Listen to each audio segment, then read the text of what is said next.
Leemos en el Evangelio según San Marcos, en el capítulo 10, a partir desde el versículo 28 y hasta el 31 dice lo siguiente. Entonces Pedro comenzó a decirle: he aquí nosotros lo hemos dejado todo y te hemos seguido. Jesús le respondió y dijo: de cierto os digo, no hay ninguno que haya dejado casa, hermanos, hermanas, o padre, o madre, o mujer, o hijos, o tierras, por causa de mí y del Evangelio, que no reciba 100 veces más ahora, en este tiempo, casas, hermanos, hermanas, madres, hijos y tierras, con persecuciones, y en el siglo venidero la vida eterna. Pero muchos primeros serán postreros, y los postreros serán primeros. Cuando Jesús tuvo el encuentro con el que es llamado en las Escrituras el joven rico, que dice la Escritura que él se fue triste porque tenía muchas posesiones, Jesús dijo que es más fácil que un camello pase por el ojo de una aguja que un rico entrar en el reino de los cielos. Y luego explicó y dijo que se refiere que difícilmente entrarán en el reino de los cielos los que confían en las riquezas. Muchos han interpretado que en Jerusalén había una puerta, un agujero, donde un camello entraba con dificultad. Eso lo ha enseñado la tradición siglos posteriores a cuando Jesús estaba expresando estas palabras. Según el Evangelio de Lucas en el capítulo 18, cuando dice el ojo de una aguja, literalmente se refiere a una aguja de coser. Eso está diciendo que es imposible que las personas que confiaran en su riqueza iban a entrar en el reino de los cielos. Ahora, ¿por qué Jesús está diciendo eso? ¿Es que acaso Jesús le impediría a los ricos entrar en el reino de los cielos? Tenemos que ubicarnos en el contexto de aquel entonces. Jesús había dicho que el reino de los cielos estaba sufriendo violencia. Es decir, la instauración del reino de los cielos y que la gente siguiera y entrara al reino de los cielos equivalía a sufrir persecución. Jesús, en el Evangelio según San Lucas, en el capítulo 9, le dijo a algunos que le dijeron que querían seguirles. Él les dijo: cualquiera que mire, que ponga la mano en el arado y mire hacia atrás no es apto para el reino de los cielos. Y le dijo que él no tenía donde recortar su cabeza. Y le habló de persecuciones. Entonces, ¿por qué Jesús está diciendo que entrar en el reino de los cielos para un rico era prácticamente imposible?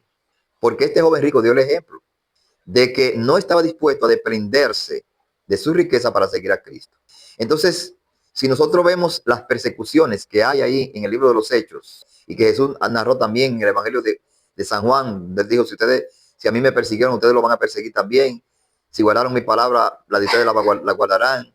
Si creyeron en mí, ustedes creerán. Entonces nos damos cuenta de que Jesús está diciendo que los ricos no iban a seguir a Cristo pagando un precio tan alto, estando dispuestos a renunciar a sus comodidades, a su vida placentera, para salir huyendo y abandonarlo todo, para caer en la miseria, para caer en la necesidad, para desprenderse de todo lo que tenían y aún alejarse de sus seres queridos. En ese contexto que Jesús está diciendo que es difícil. Siquiera podemos decir que es difícil que un rico crea. Hay ricos que creen. Eso es lo que eso significa. Por eso le dijo en Lucas 14 también: tienen que dar, para ser mis discípulos, tienen que dar por negarse. Porque yo no tengo donde recortar mi cabeza, y lo que yo tengo son enemigos, son opositores que buscan mi vida continuamente. Y eso lo vemos en los evangelios, que siempre vivían buscando cómo entrampar a Jesucristo en alguna falta para llevarlo a muerte. Entonces Jesús le está diciendo: lo que creen en mí le puede pasar lo mismo. Lo van a perseguir. El odio que me tienen a mí se lo tendrán a ustedes. Entonces, por eso él le dice que es difícil que entre un rico al reino de los cielos. Es por la persecución. El que no tiene nada, donde quiera que vaya, se lleva lo de él, pues su propio cuerpo. Pero que tiene muchos bienes, para salir entonces a las montañas a coger frío, a estar en la intemperie, teniendo su casa cómoda, teniendo todas sus propiedades, era muy difícil. Tenía que estar sumamente convencido de una realidad espiritual en Cristo Jesús. Por eso es que él le está diciendo eso. Entonces Pedro le dice: pero nosotros sí lo hemos dejado todo y te hemos seguido, ¿qué vamos a tener? Y ahí que entonces Jesús le dice que el que deje casa, tierra, madre, hermanos, hermana, hijo, recibirá 100 veces más en este siglo, en este tiempo, con persecuciones, y en el siglo venidero la vida eterna. Esos versículos son usados también por los que creen en la teología de la prosperidad, de que Jesús está prometiendo ahí prosperidad, y que si tú dejas tu casa, Dios te va a dar más casas. Pero realmente eso está en el contexto de la persecución. Y él lo que le está diciendo es que si ellos tienen que abandonar su familia, otros le van a servir de familia. Que si ellos van a tener que dejar su casa, otros le van a dar abrigo en su casa. Si tú tienes que abandonar tu madre, tú vas a encontrar 100 que te van a servir de madre. Tú vas a encontrar 100 que te van a decir, tú eres mi hermano, y te van a dar asilo, te van a refugiar. Es decir, Jesús está diciendo, no los voy a abandonar. Aunque tengan que salir huyendo, no los voy a abandonar. Recuerden una palabra que los apóstoles dijeron en Hechos capítulo 14, versículo 22, a los creyentes en Antioquía le dijeron, es necesario que a través de muchas tribulaciones entremos en el reino de los cielos. Entonces, por esas muchas tribulaciones, los discípulos tenían que salir huyendo. Dicen en el libro de los Hechos que cuando apedrearon a Esteban hasta la muerte, se desató una persecución y los que habían creído en Cristo tuvieron que salir huyendo. Es decir, que ellos estaban enfrentando una terrible persecución. Y en todo el evangelio, en todos los evangelios, nosotros encontramos eso. Jesús habló de persecución. De hecho, en Mateo 24 le dijo, serán aborrecidos por causa de mi nombre. Lo van a odiar. Y lo llevarán, lo entregarán a la sinagoga, lo encarcelarán. Imagínese usted un rico que vive cómodo, que toda su vida ha estado en la opulencia. Ahora tener que salir huyendo, a ser perseguido, maltratado y a sufrir calamidades por el evangelio. Pero Jesús le está diciendo a sus discípulos que cualquiera, sea rico o sea pobre, que salga de su zona de confort, que tenga que ser exiliado, que tenga que irse huyendo, él lo va a refugiar. Cuando leemos en Hebreo capítulo 10, dice allí que a los cristianos le estaban despojando de sus propiedades y dice que ellos lo sufrían con gozo, porque ellos tenían una mejor herencia, más perdurable en los cielos. Una herencia perdurable y mejor en los cielos. Y ellos lo estaban sufriendo con gozo. Entonces Jesús le está diciendo aquí que lo van a refugiar, que lo van a auxiliar, que van a encontrar familia, van a encontrar padre, van a encontrar madre, van a encontrar casa, van a encontrar donde vivir, van a encontrar comida, van a encontrar techo. Todo lo que un ser humano necesita para vivir. No está hablando de prosperidad. Está hablando de lo que necesitan para cumplir la misión. Porque tenían que llevar el evangelio a todo el mundo conocido de ese entonces. Y también tendrían que salir huyendo de su casa por causa de la persecución. Y por eso es que dice también en Marcos capítulo 13 que el padre entregará al hijo, el hijo al padre, la hija a la madre a la hija. Y la gente lee eso y dice, usted ve, ya no hay padre para hijo, no hay hijo para padre. Estamos en los últimos días. Pero Jesús le está hablando en el contexto de la persecución. Jesús le está diciendo de que los que creen en él iban a ser entregados por sus propios familiares. Cuando las autoridades salieran buscando a los creyentes en Cristo, habían padres que iban a decir, mira, aquí está mi hijo, ha creído en ese falso, y lo iban a entregar. Hijos también iban a entregar a su padre, porque tenemos que ubicarnos en ese contexto, en el contexto de la persecución. Entonces, eso está hablando aquí con toda claridad a sus discípulos, que él no lo va a abandonar, y que cuando llegara el siglo venidero, entonces iban a recibir la vida eterna. Ahora la tenían en promesa, pero la iban a recibir. La tenían en esperanza, pero iba a ser una realidad. Y un estudio serio de las Escrituras nos va a mostrar que el siglo venidero fue en el año 70, cuando el templo y la ciudad de Jerusalén fueron destruidos. ¿Por qué hablamos así? ¿Por qué hablamos de eso? ¿Y por qué creemos que ese fue el fin del siglo y la inauguración del nuevo siglo? Bueno, es que el templo de Jerusalén era el signo visible de aquel siglo. Y cuando el templo cayó, ya cesó el sistema de sacrificio, cesaron las fiestas judías y todo el ceremonial que allí se realizaba. Esa fue la señal visible del desagrado de Dios contra la actitud de ese pueblo. Y que se estaba cumpliendo lo que Dios había dicho en Levítico 26 y en Deuteronomio 28, de que Dios los juzgaría a ellos por violar su pacto. No se puede creer que el antiguo pacto terminó y que entonces Dios no ejecutó juicio. Dios tenía que ejecutar juicio contra los violadores del pacto, para entonces comenzar una nueva era. Y de eso es que Jesús está hablando aquí, que cuando llegara esa nueva era, iban a recibir la vida eterna. Ahora bien, Jesús entonces está diciendo aquí de gente que lo iban a auxiliar, pero también él habló de otro tipo de gente que no lo iban a auxiliar.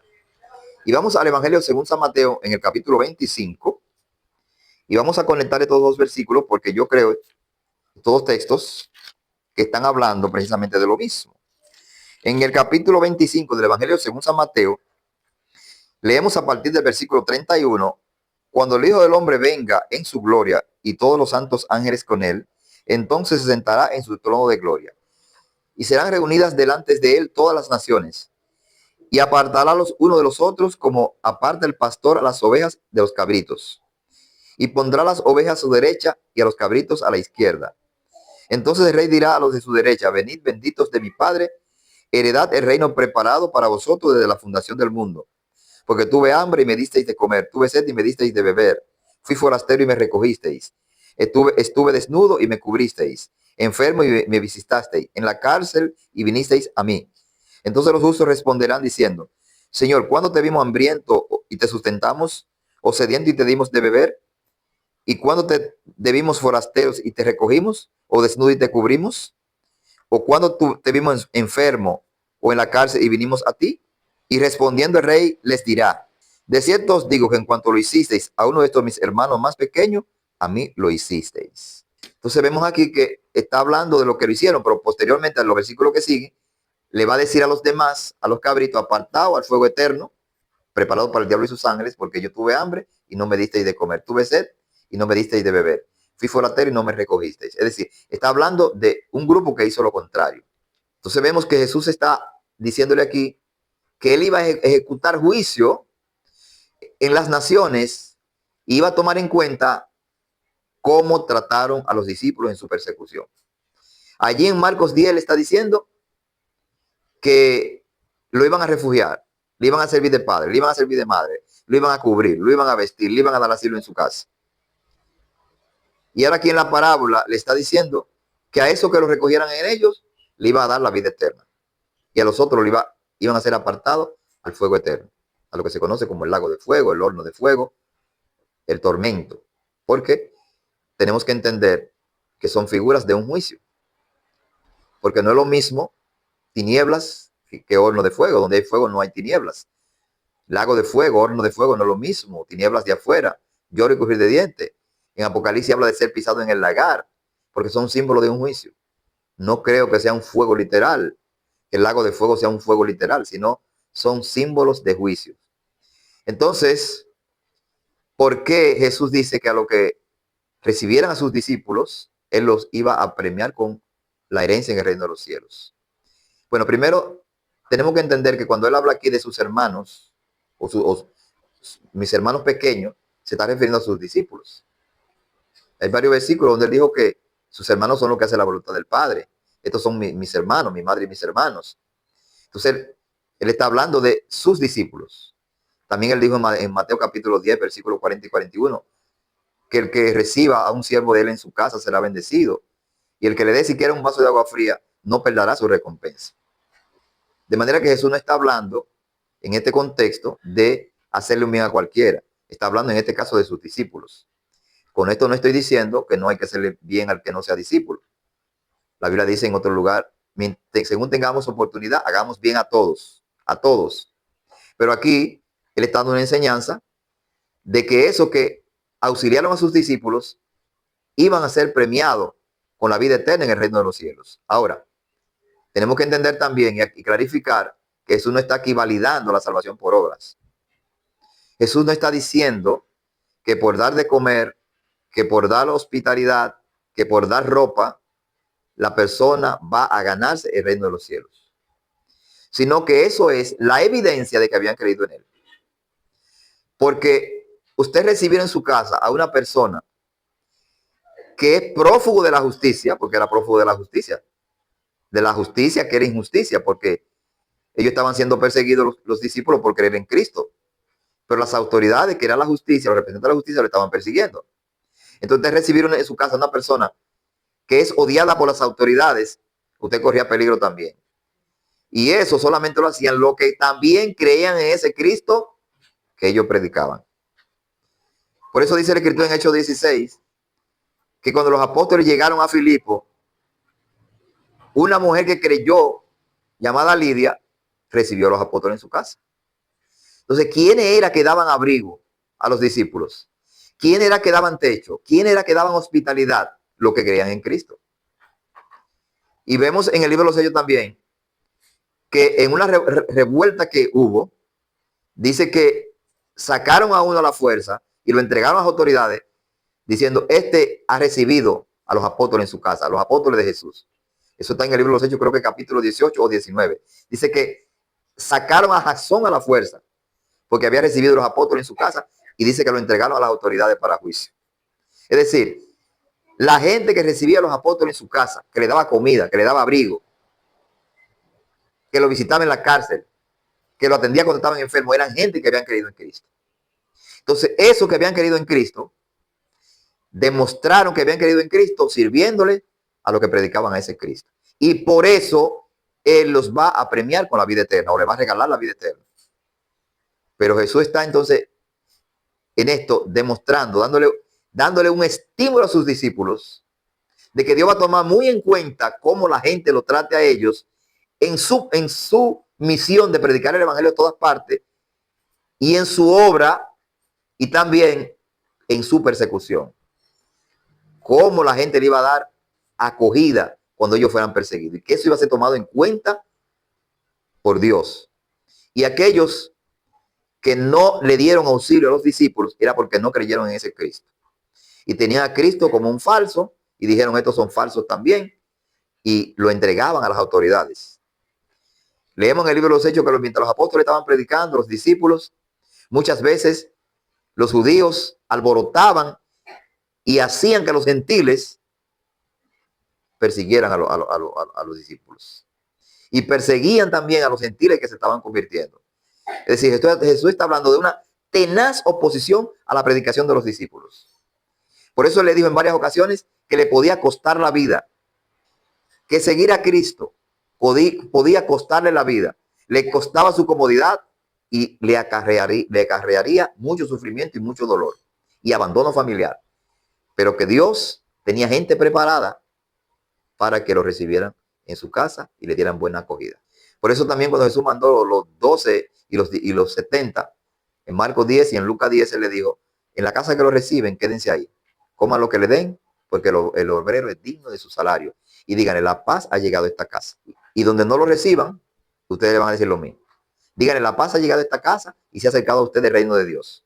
Pero no lo reciban, sacudan el polvo de sus pies y díganle, el reino de Dios ha llegado a ustedes. O sea, sepan que el reino de Dios ha llegado a ustedes. Ustedes no lo están recibiendo, pero llegó. Y a los otros, ustedes lo recibieron y llegó. El mismo mensaje. Ha llegado el reino de los cielos. Entonces él les dijo que lo iban a recibir. Y eso, donde lo recibieran, quédense ahí porque el obrero es digno de su salario. Y soy yo que estoy obrando en los corazones de la gente para que al creer en mí lo reciba a ustedes también. Y aquí en esta parábola de Mateo 25, él está asegurando que eso es una evidencia tangible de que lo que creyeran en Cristo también lo iban a auxiliar a ellos y que recibirían el reino de los cielos, que es más que todo lo que ellos pudieran dejar y abandonar por causa de seguir a Cristo. Hoy no tenemos en muchos lugares esas persecuciones, pero tenemos que tener la seguridad de que tenemos esa fe genuina, porque esa es la fe que salva y eso es lo que muchas veces la gente no entiende. Cuando nosotros decimos que la Escritura enseña con toda claridad que es por la fe en Jesucristo que el ser humano se salva, que no es por su buen comportamiento, que no es por su moralidad, que no es por su ética. El comportamiento, la moralidad, el sano convivir del cristiano no es porque eso le añade nada a la obra de Cristo, sino porque Dios lo manda que seamos representantes de su reino y que podamos llevarle el mensaje a otros para que también puedan reconocer a Jesucristo. Pero la fe genuina es la que salva. Jesucristo dijo en Juan 6:40, esta es la voluntad del Padre que me envió, que todo el que vea al Hijo y cree en Él tenga vida eterna y yo lo resucitaré en el último día. Entonces, percibirlo, está hablando de una percepción espiritual. Si usted ve a Cristo como Él es, significa que usted entiende que Él es suficiente, que con Él no necesitamos más nada para nuestra salvación. Y cuando usted está convencido de esa realidad y que fuera de Él no tiene ninguna salvación, usted está dispuesto a seguirlo al precio que sea. Usted no lo va a abandonar porque lo vayan a perseguir. Usted no va a negar a Cristo porque tenga que pasar hambre. Usted no va a negar a Cristo porque tenga que dejar a su familia. Usted no va a dejar a Cristo porque tenga que abandonar su riqueza y sus comodidades. Porque usted está convencido de una realidad que llenó su existencia. le trajo una paz sobrenatural y le garantiza eternidad junto con Dios después de esta vida. Así que, mi estimado amigo y hermano que me escucha, espero que cada día Cristo sea revelado a nuestra existencia para que podamos tener una mayor claridad de quién Él es, lo suficiente que Él es para nuestra salvación y que podamos estar dispuestos a creer en Él al precio que sea.